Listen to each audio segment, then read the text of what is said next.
Irmãos, quero convidá-los a abrirem suas Bíblias em Atos, capítulo 21, a partir do verso 27. Nós estamos terminando o capítulo 21 de Atos, estamos na parte final do livro de Atos, já lhes falei isso algumas vezes. O que vai diferenciar daqui para frente, que você, desde o capítulo 13, você vê um Paulo, o apóstolo Paulo, que é o grande personagem da segunda parte de Atos, você vê ele como protagonista, você vê ele como o missionário usado por Deus ativamente, pregando o evangelho, ensinando, fugindo de lá para cá, levando pedradas, levando pauladas, levando chicoteadas, fugindo de uma cidade para outra, mas sempre em atividade, sempre sendo o protagonista, pelo menos da parte humana, principal na segunda parte do livro de Atos. Daqui para frente você vai ver uma coisa completamente diferente. Você vai ver um Paulo sem atividade, um Paulo sendo levado pela maldade humana, sendo levado pelo fanatismo religioso, um Paulo preso, totalmente preso. E quando chega nesse ponto, você pensa assim, e agora? Aqui nós já sabemos a história, né? Mas, para quem não conhece a história, poderia perguntar, e agora? O que vai acontecer com o grande herói humano do segunda parte de Atos? Será que ele vai se calar? Será que vão matá-lo? Será que ele vai, com tanto medo, com tantas provações, será que ele vai desistir? E não é isso que acontece. É nos momentos onde ele está amanietado, onde ele está preso, é quando Deus mais o usa, e de forma extraordinária. Então vamos ler Atos capítulo 21, a partir do verso 27. Diz assim o nosso texto. Quando já estavam por findar os 7 dias, os judeus vindos da Ásia, tendo visto Paulo no templo, alvoroçaram todo o povo e o agarraram, gritando, Israelitas, socorro!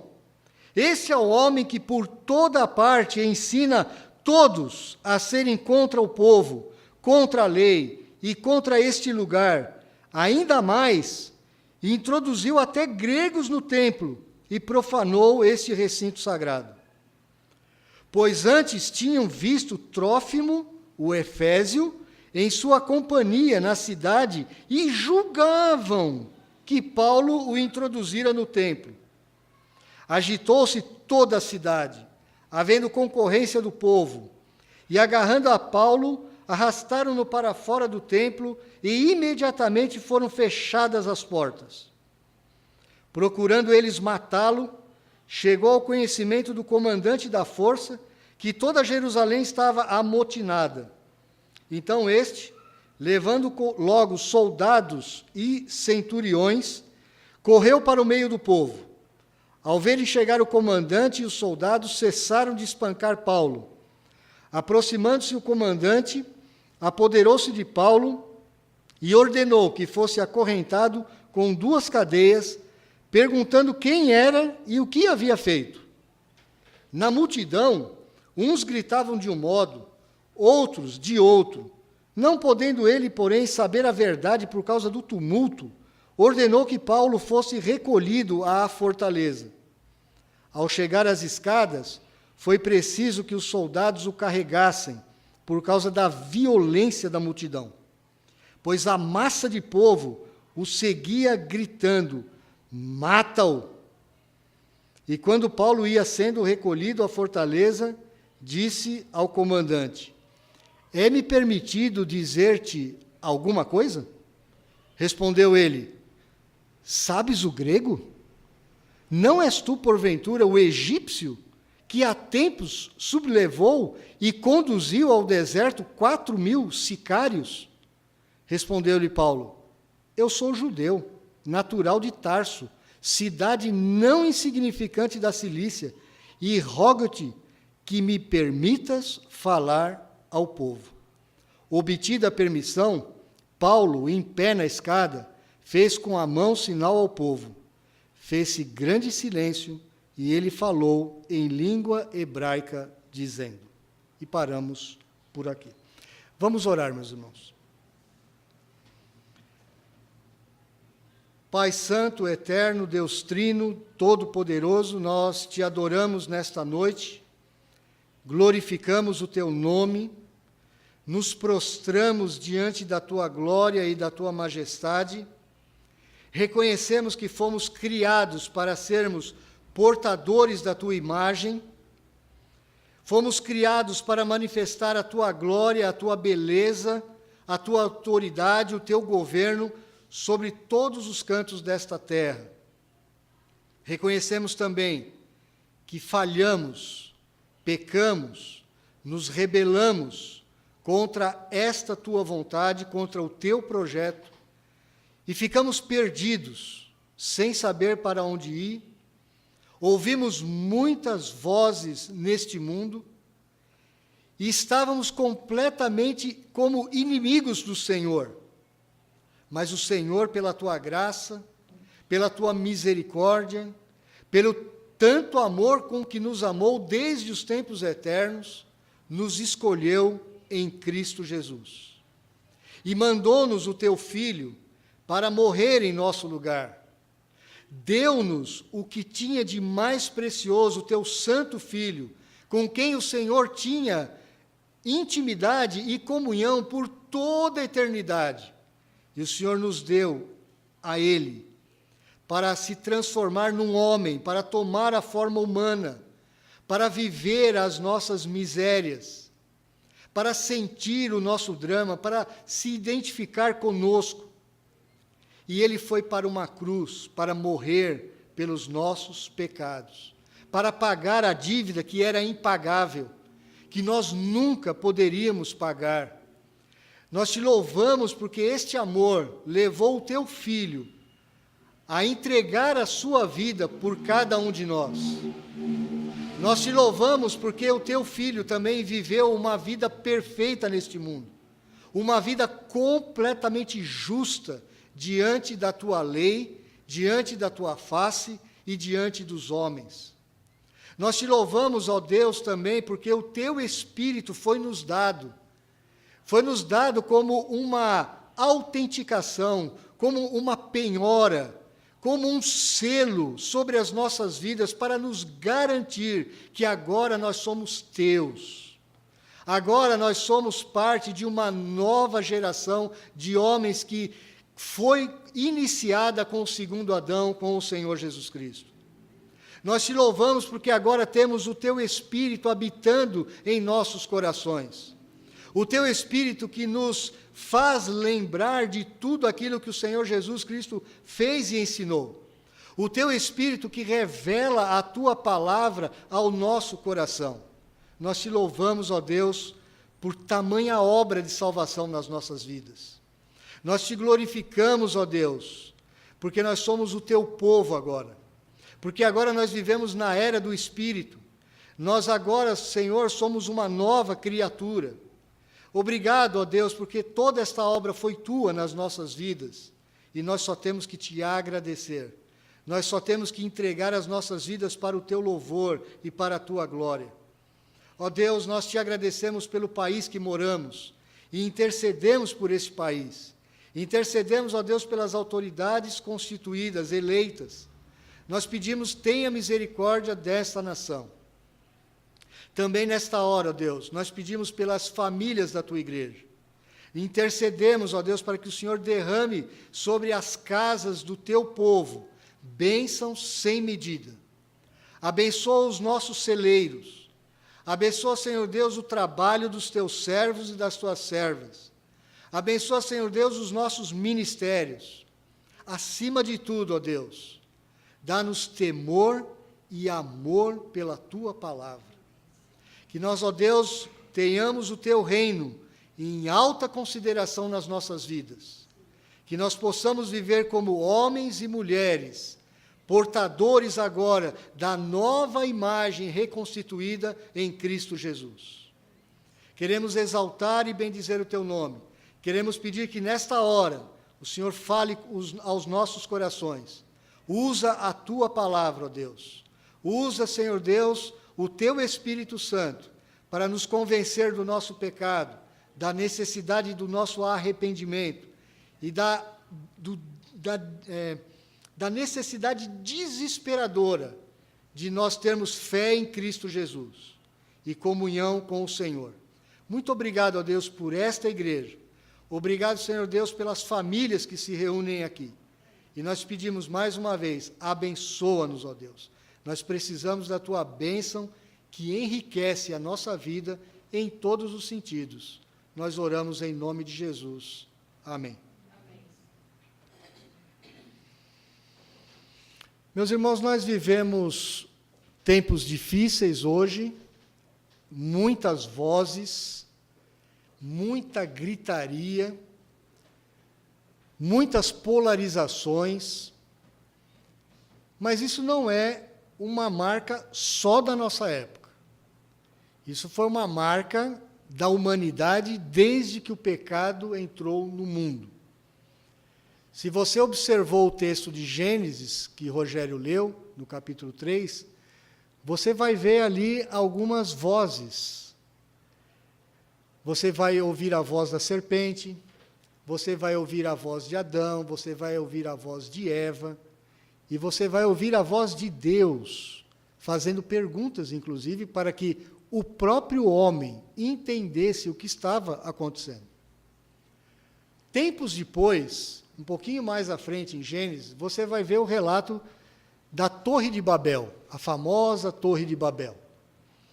Quando a maldade do homem tinha crescido a tal ponto que Deus resolve confundir as línguas. Você tem ali, então, a criação de uma divisão na humanidade muito mais profunda. Uma divisão que acentuou ainda mais a confusão e a maldade do coração humano. A Torre de Babel e os seus desdobramentos foi um juízo de Deus sobre a humanidade. E nós, de certa forma, vivemos os resquícios desse juízo até hoje. Por isso as confusões entre os povos e entre os próprios homens, da mesma sociedade. Ouvimos muitas vozes, muitas gritarias, muitos grupos, cada um reivindicando ter a verdade e a palavra final. Mas o livro de Atos, ele nos mostra que o Senhor Jesus Cristo está restaurando uma parte desta humanidade, que é a sua igreja. Por isso o Pentecostes, ele foi uma mudança em Babel. O Pentecostes foi uma reversão dos efeitos de Babel. Quando o Espírito Santo derrama dons sobre a sua igreja, de tal forma, quando eles falam nas línguas das nações ao redor, o Espírito Santo está mostrando que há uma reversão da maldição de Babel. E através do Pentecostes é criado o novo homem do Espírito, o homem que vive pelo Espírito Santo. Paulo é este homem que é bem representado na segunda parte do livro de Atos. Mas Paulo, como o homem do Espírito, o homem da nova criação, ele ainda sofre os efeitos de Babel. E é o que nós vemos aqui, quando Paulo é tomado por líderes religiosos do próprio Israel, que deveriam estar enxergando todo este processo, que deveriam estar enxergando a graça de Deus e a misericórdia de Deus sendo derramado na sua época, e não enxergam. E levam Paulo preso, com muita violência, e com muitas vozes. Você vai ouvir muita gritaria aqui nesse texto. O texto começa dizendo que, chegando naquele período final dos sacrifícios, naqueles votos dos nazireus, daqueles 4 nazireus que Paulo estava abençoando, judeus vindos da Ásia, ou seja, judeus helenistas, judeus que não moravam em Jerusalém, provavelmente a maioria aqui de Éfeso, que conheciam a Paulo. Você lembra que Paulo ficou 3 anos e pouco em Éfeso? Eles, quando viram Paulo no templo, eles alvoroçaram o povo. Eles fizeram uma revolução, uma pequena revolução ali no templo. Era uma grande festa, era um fim de semana da festa do Pentecostes, muita gente ali reunida, e eles começaram a gritar no meio do povo: israelita, socorro! Esse é o homem que por toda parte ensina a todos serem contra o povo, contra a lei e contra esse lugar. Se você tem me acompanhado nas pregações que a gente tem feito em Atos dos Apóstolos, você já vai identificar logo que isso era uma grande mentira. Paulo nunca foi contra a lei, ele nunca foi contra o templo, ele nunca foi contra o povo de Israel, contra Moisés, ou contra qualquer entidade ou instituição mosaica do judaísmo. Nunca foi. O que Paulo tinha muito claro é que o evangelho libertava o homem do jugo de práticas religiosas que haviam sido caducas ou caducadas por causa do próprio Senhor Jesus Cristo. Coisa que os judeus não estavam compreendendo. Paulo sofre aqui uma das marcas da humanidade, que é a calúnia, a mentira, o falso testemunho. Quando você é contra alguma coisa, normalmente o homem usa desses subterfúgios. Ele leva, inclusive, outros homens a se levantarem contra o apóstolo do próprio Senhor Jesus Cristo, o apóstolo do próprio Yahvé, do próprio Jeová. Ele está ensinando por toda parte todos a serem contra o povo, contra a lei, contra este lugar. Meus irmãos, uma falsa acusação, ela até logicamente, ela não se sustenta. Se você analisar aqui só a lógica, se Paulo estava ensinando a todo homem, em todo lugar, tudo isso que eles estão falando, por que havia tantos judeus na própria cidade de Jerusalém, buscando adorar a Deus no templo de Salomão?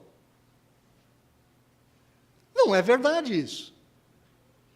Então, eles estão usando uma frase, uma acusação mentirosa, com erros de lógica, mas que estavam baseados em falsidades. Essa é uma marca do ser humano até hoje. Quanta mentira você ouve na internet? Quantas chamadas fake news, que você tem que ter o trabalho de ficar depurando algumas notícias? Porque as pessoas atacam aqueles que são os seus inimigos, ou que elas elegem como inimigos, de uma forma muito pueril, de muita irresponsabilidade, injusta, pecaminosa. Paulo estava agora sendo atacado dessa forma. Ele já havia sido atacado dessa forma em outras oportunidades. Mas eles acrescentam ainda mais. Ele introduziu até gregos no templo e profanou este recinto sagrado. Irmãos, sabe como é que funcionava o templo? O templo era gigante, muito grande. Você tinha uma área própria para os judeus entrarem no templo. Essa área era dividida entre o Santo dos Santos, você tinha o pátio dos sacerdotes, você tinha uma área um pouco maior, onde só os homens poderiam entrar, só os judeus homens poderiam entrar. Depois você tinha uma área um pouquinho maior, mais externa, que eram as mulheres judias que podiam entrar. E você depois tinha uma área lá fora, uma área muito grande, onde só os gentios poderiam entrar, e só até ali. Eles não poderiam passar. Para entrar na área judaica, você tinha um muro de 1,5 metro, com passagens por esse muro. E nesse muro você tinha vários cartazes escritos em latim, em grego e em hebraico, as principais línguas da época. Olha, os dizeres da placa diziam o seguinte: se você não for judeu e você passar por esse limite, você está sujeito à pena de morte. Você poderia ser morto imediatamente, não tinha nem julgamento. Você acha que Paulo, sabendo o que nós sabemos de Paulo, o judeu fariseu, que conhecia toda a legislação judaica, conhecia toda a constituição hebreia. O Paulo que conhecia todas as tradições. O Paulo que amava a igreja que estava sendo constituída fora da Palestina, fora de Israel. Você acha que o Paulo que amava os seus discípulos, você acha que Paulo levaria realmente um pagão, um grego, mesmo cristão na época, que para o judeu era pagão, você acha que ele realmente levaria alguém assim no templo? Jamais. Isso não aconteceu em hipótese alguma. Tanto é que mais tarde você vai ver que quando eles vão fazer a acusação diante do chefe da guarda, eles falam assim, olha, parece que ele levou alguém lá no templo. Eles já mudam a acusação. Então Paulo realmente não fez nada do que está sendo dito aqui no versículo 28. E jamais ele profanaria o templo.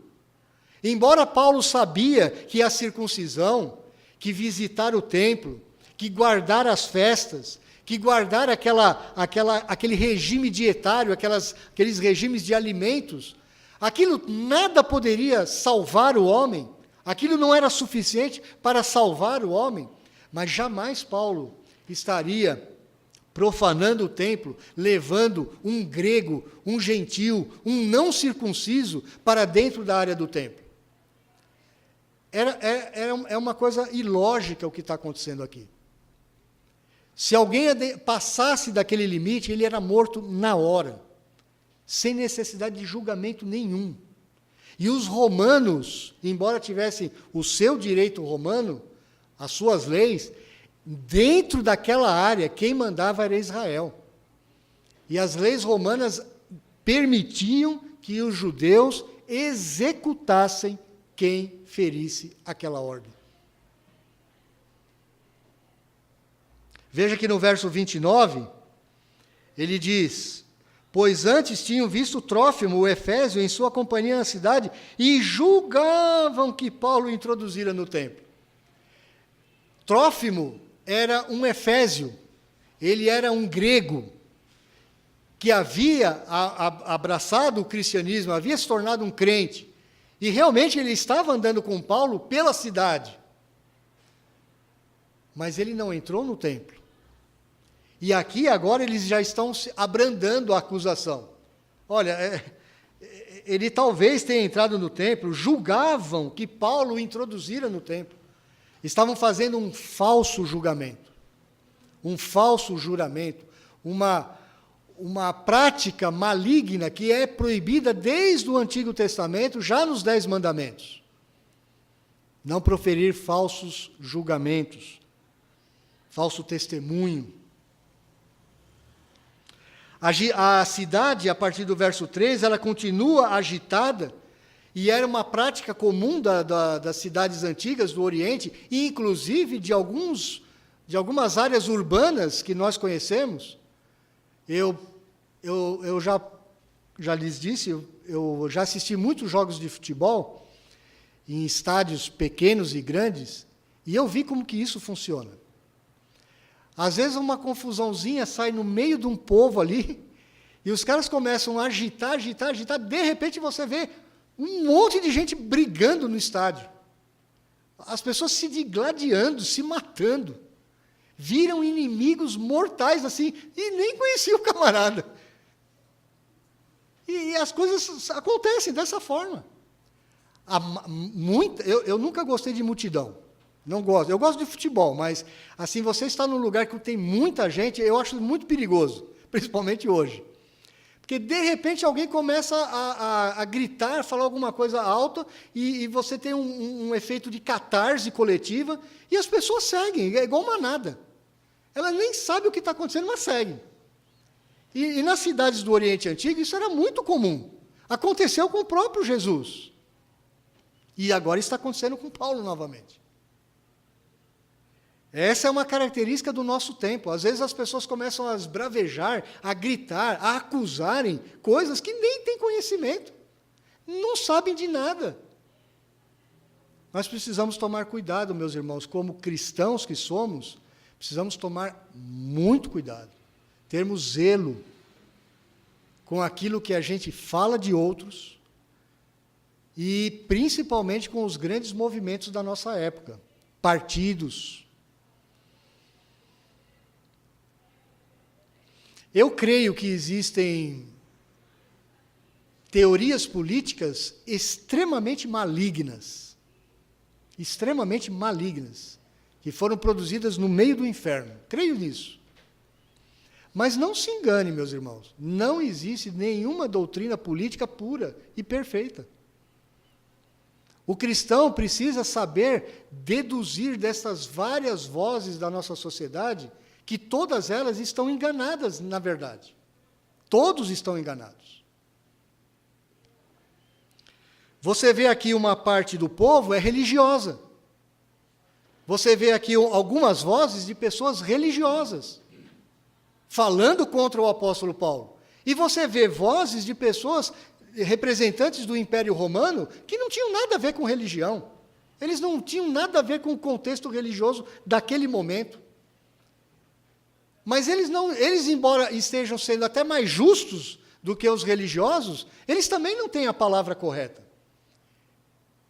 O cristão precisa ter discernimento para diferenciar essas várias vozes. A nossa sociedade, meus irmãos, ela é uma sociedade, até certo ponto, psicopata, doente da mente, doente da psique, da onde vem a palavra psicólogo, psicologia. A palavra psique, no grego, ela representa a alma humana. Ela representa a mente humana.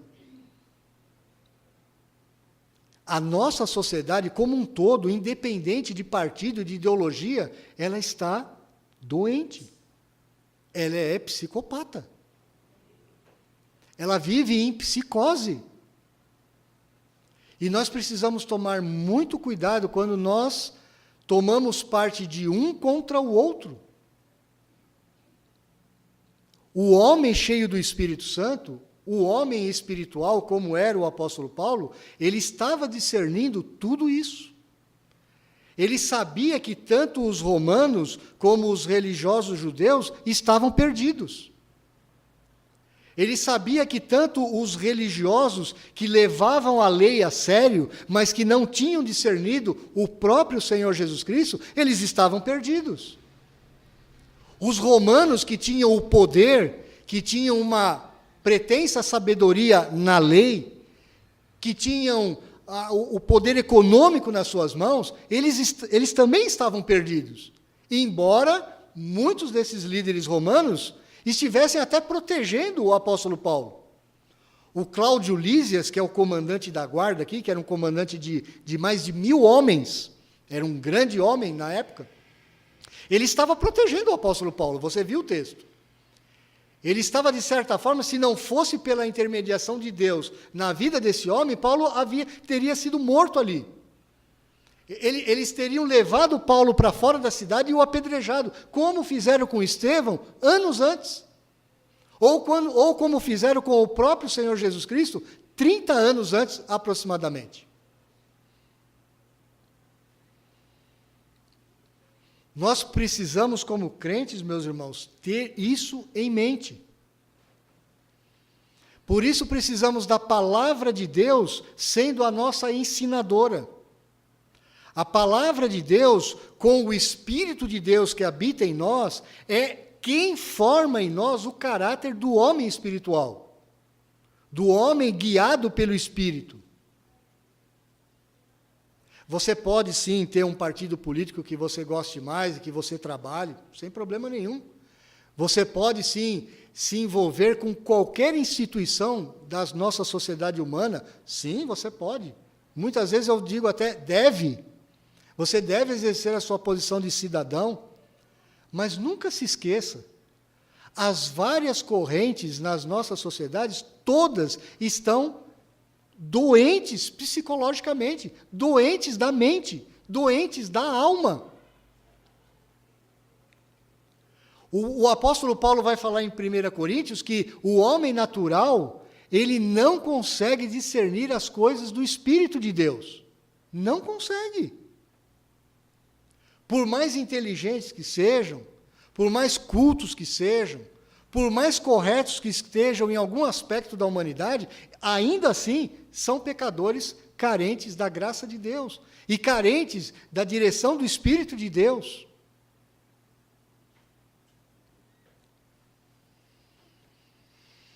No verso 31 diz que eles procuravam matá-lo, como mataram o seu senhor. Chegou ao conhecimento do comandante da força e que toda Jerusalém estava amotinada. O comandante da força, ele ficava num lugar chamado Fortaleza Antônia. Era como se fosse uma construção que ficava numa parte mais alta, na região do templo, e dali o comandante, ele enxergava todo o pátio, ele enxergava todas as pessoas reunidas. Ele precisava ter essa visão. Quando chegou o conhecimento dele que havia um motim, ele logo foi para lá para resolver o problema. Então o Cláudio Lísias, o comandante, levando logo os soldados e centuriões, que eram capitães de 100 soldados cada centúria, correu para o meio do povo. Ao verem chegar o comandante e os soldados, cessaram de espancar Paulo. Ficaram com medo. Aí o comandante se aproxima, no verso 33, o comandante se aproxima, apodera-se de Paulo e ordena que fossem acorrentados com 2 cadeias, perguntando quem era e o que havia feito. Então, ele, como líder do templo, ele queria saber o que estava acontecendo. E perguntam para ele.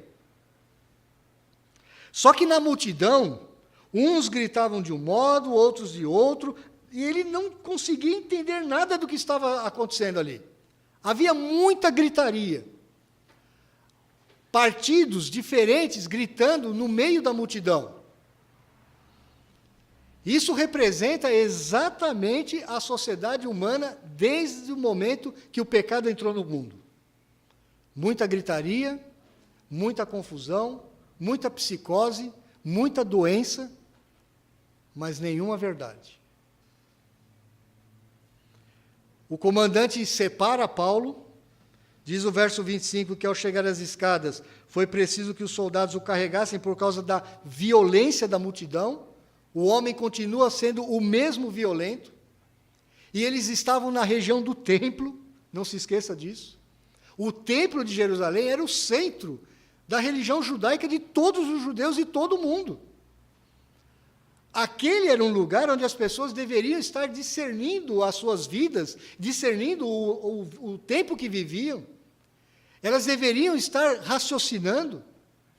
Mas parece que, meus irmãos, quando nós não temos o Espírito do Senhor, quando o homem não é guiado pelo Espírito de Deus, quando o homem não nasce de novo, a religião para ele se torna a pior coisa que pode ter acontecido na vida do camarada.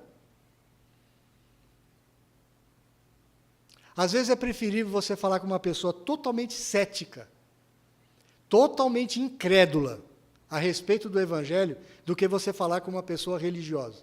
Você já experimentou isso? A religião, ela cega, meu irmão. E vou lhe dizer mais.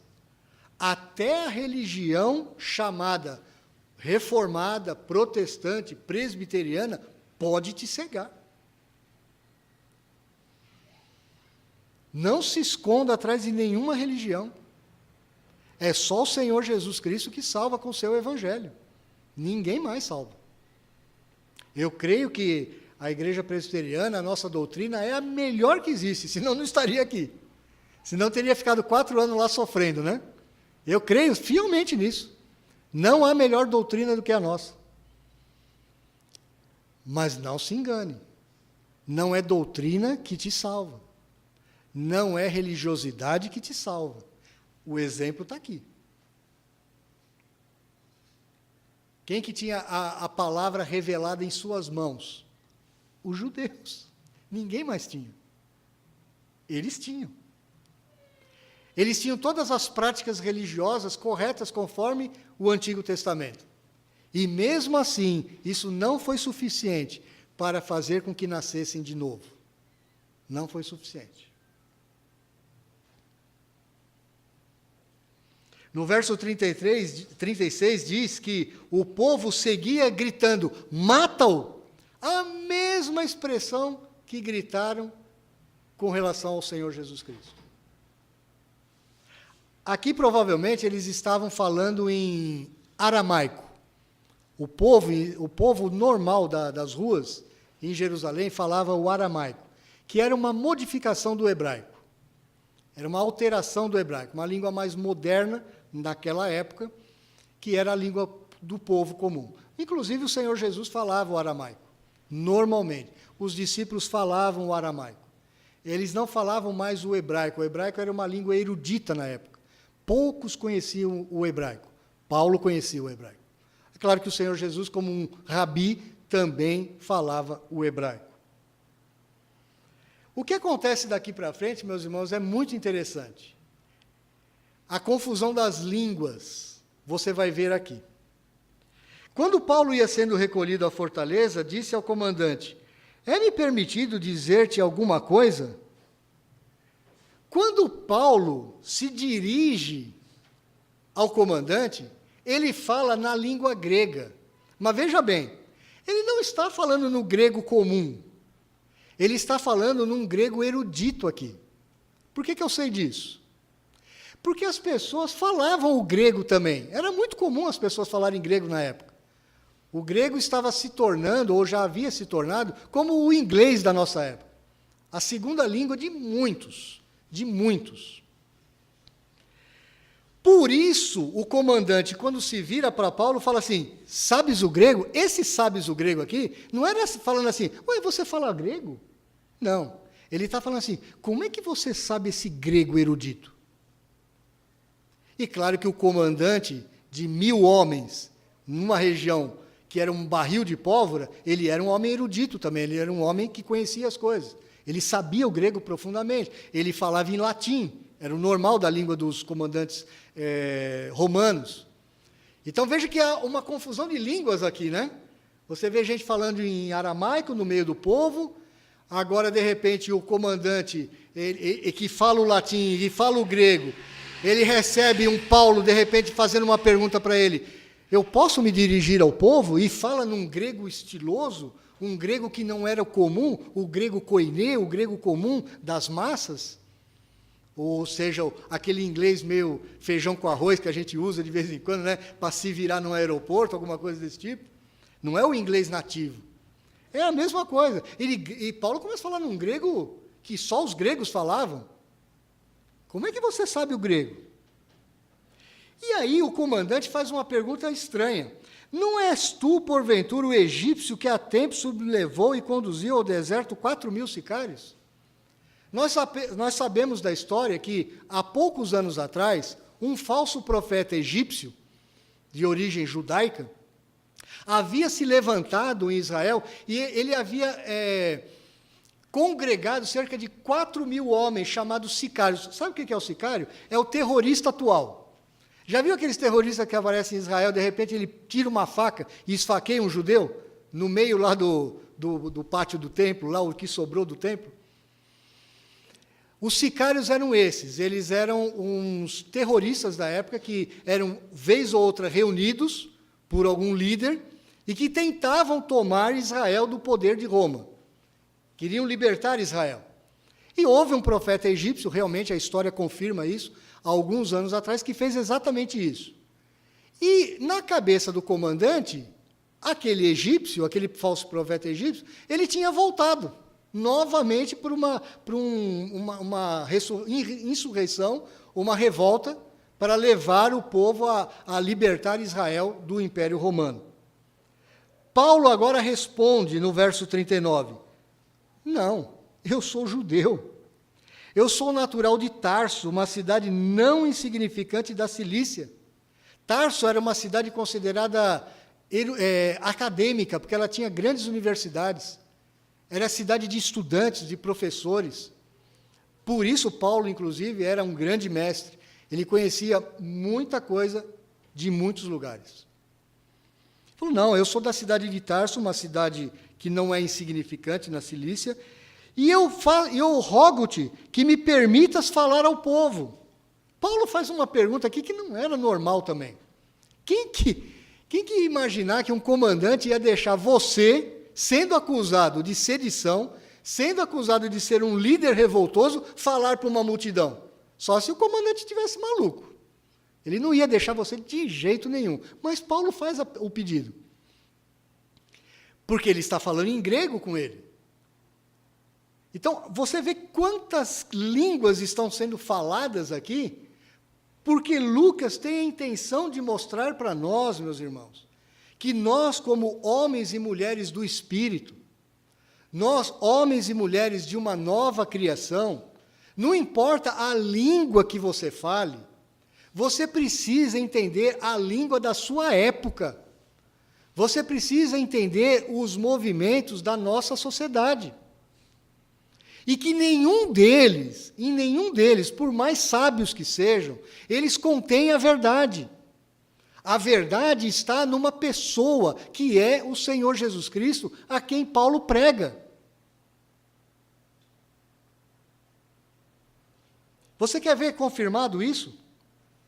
No verso 40, diz, obtida a permissão, o comandante deixa, o que era inexplicável. Paulo, em pé na escada, fez com a mão sinal ao povo, o sinal era esse.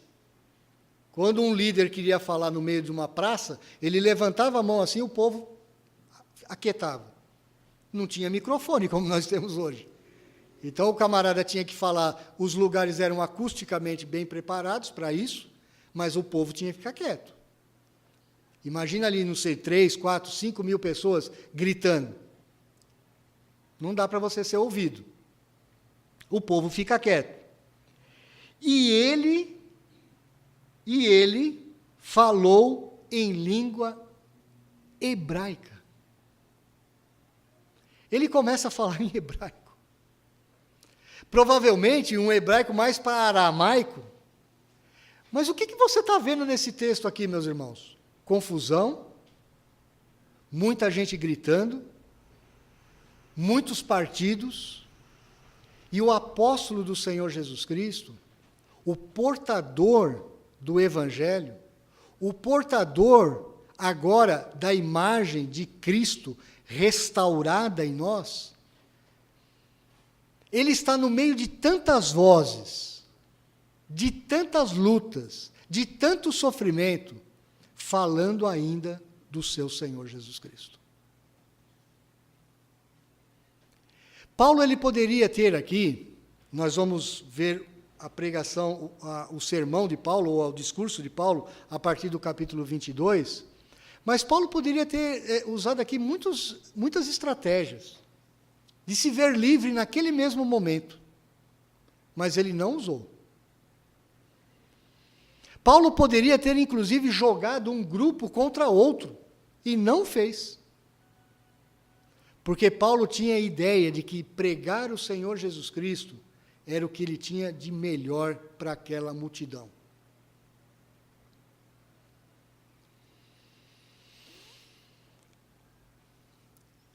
Meu irmão, você, amanhã,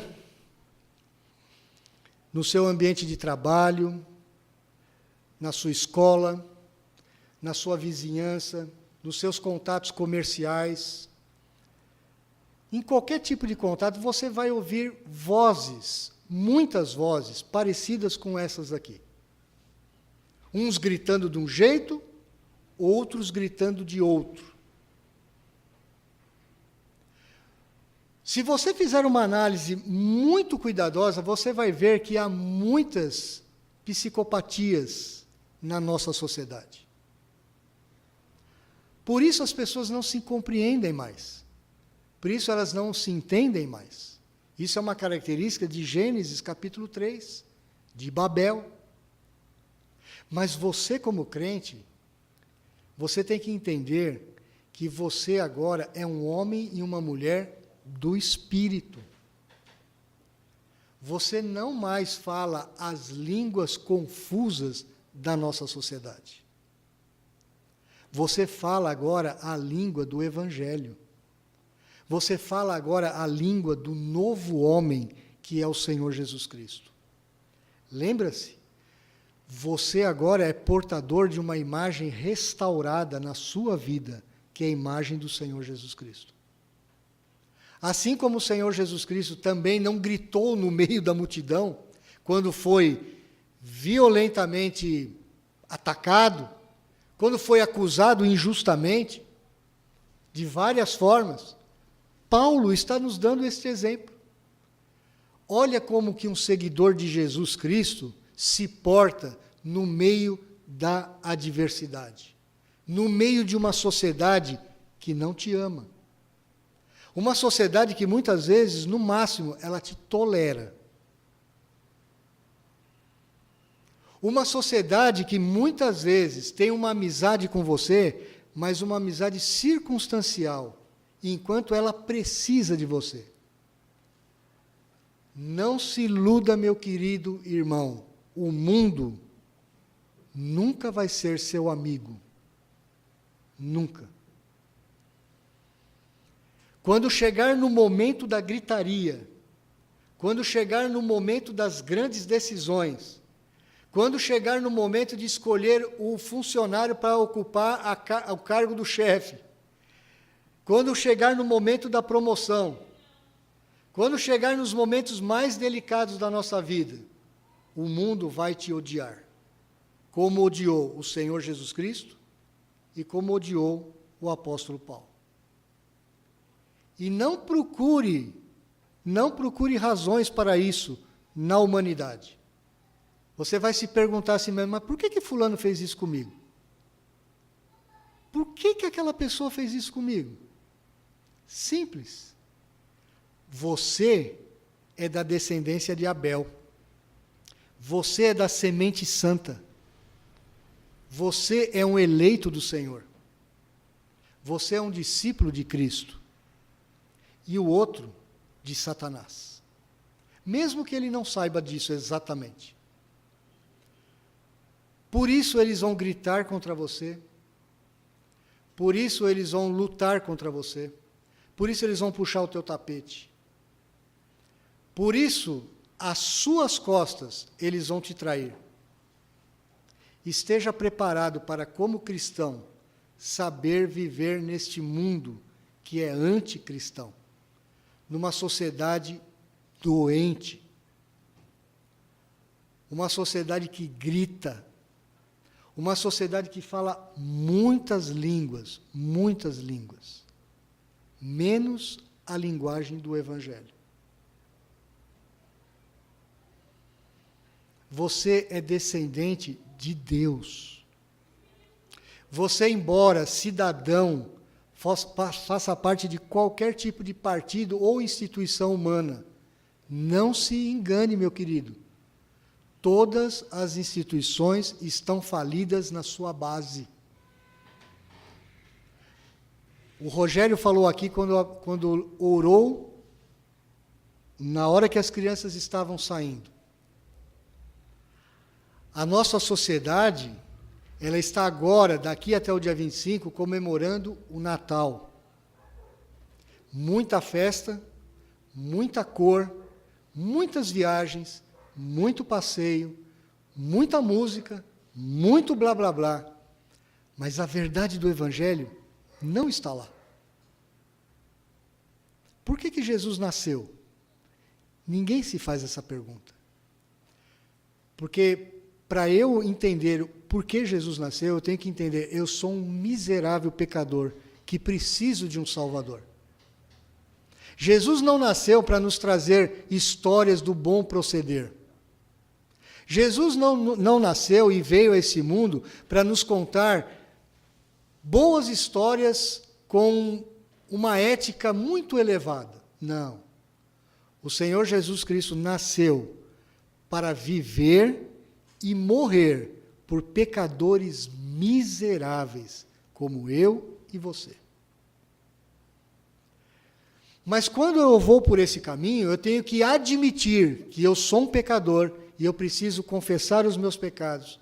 Eu preciso me arrepender dos meus pecados. Eu preciso abandonar a minha vida de pecado para seguir agora o novo homem, Jesus Cristo. Por isso que as pessoas vão fazer muitas festas e não vão se lembrar do Senhor Jesus Cristo. porque ele implica muitas mudanças na nossa vida. Meu irmão, a partir de agora, e amanhã principalmente, você vai ouvir todas essas vozes. Não exatamente essas que gritaram aqui no texto, mas você vai ouvir vozes no rádio, na televisão, na internet, do seu patrão, do seu colega de trabalho, do seu vizinho, do seu marido, da sua esposa, da sua família. Você vai ouvir muitas vozes. E eu quero lhe preparar, baseado no ensino de Lucas aqui. Seja um homem e uma mulher do Espírito. Saiba discernir as várias vozes, mas saiba, com nenhuma delas está a verdade. Nenhuma. A verdade só está em Jesus Cristo. A verdade só está no seu Evangelho. Por isso que se você estiver sofrendo amanhã algum tipo de injustiça, como o apóstolo Paulo sofreu aqui, não adianta você gritar. Não adianta. Entenda por que Deus lhe colocou no meio desse sofrimento. O apóstolo Paulo sabia o porquê. Você vai ver que daqui para frente o apóstolo Paulo, ele está preso. Ele não tem mais liberdade de escolher o que vai fazer.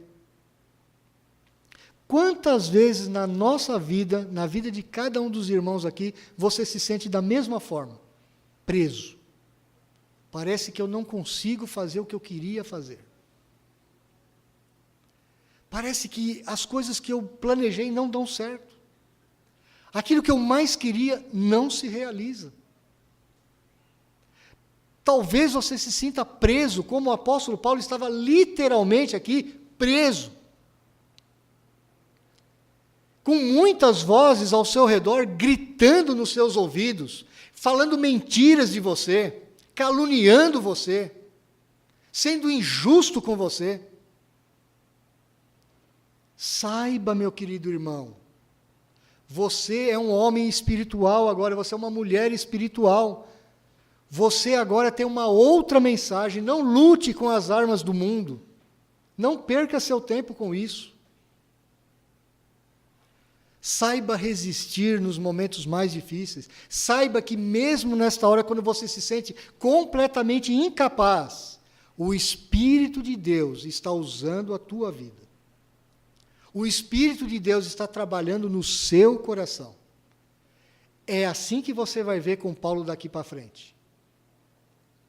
Até o ponto que ele chega na casa do imperador, na casa dos Césares, e lá o Evangelho chega. Irmão, eu tenho aprendido uma coisa ao longo dos meus anos, nos meus últimos anos, principalmente quando eu li um livro de John Piper chamado O Sofrimento e a Soberania de Deus. Esse livro me ensinou muito, como, aliás, quase tudo de Piper me auxilia muito. Meu irmão, quando você estiver sofrendo muito, quando você estiver passando por momentos de crise como essa que o apóstolo Paulo estava passando, creia. Você não vai ter evidências disso, mas creia. São os momentos que Deus está mais trabalhando na sua vida. São os momentos que Deus mais usa a sua vida. Por isso, não murmure. Por isso, não reclame. Por isso, não tome nenhuma atitude que seja carnal, humana. Você é espiritual. Quando você murmura, ou reclama, ou xinga, ou esbraveja, ou grita, num momento de crise como este que o apóstolo Paulo está fazendo, sabe o que você está dizendo? Deus, eu não creio que o Senhor tem um plano para a minha vida. Eu não creio que o Senhor é soberano na minha vida. Eu não creio que o Senhor realmente está cuidando da minha vida. Por isso, meu irmão, haja como um ser espiritual que você já é. Porque foi isso que o Senhor Jesus Cristo conquistou na cruz do Calvário para mim e para você. Viva dessa forma e você glorificará o nome do Senhor. Vamos orar.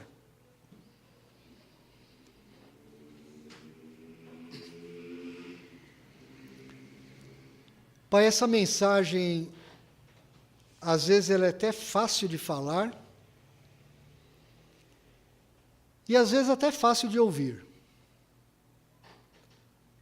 Mas cada um de nós que somos crentes aqui nesse lugar, sabemos verdadeiramente que ela não é nada fácil de se viver. Porque ainda somos descendentes de Adão, de uma certa forma. Carregamos em nosso corpo as marcas da velha criação. A velha criação que geme e suporta angústias até agora. Mas o texto de Romanos que lemos nos ensina, Senhor, que nós vivemos pela fé, na esperança que nós não vemos, por isso aguardamos com paciência. Opera em nós, Espírito Divino, para que nós vivamos verdadeiramente vidas espirituais, como o Senhor Jesus, como o apóstolo Paulo e como todos os teus grandes servos do passado e do presente. Tem misericórdia de nós, ó Deus, aplica o teu evangelho a cada dia da nossa vida, ajuda-nos a nos arrependermos dos nossos pecados e vivermos vidas verdadeiramente que glorifiquem o teu nome. Nós oramos em nome de Jesus. Amém.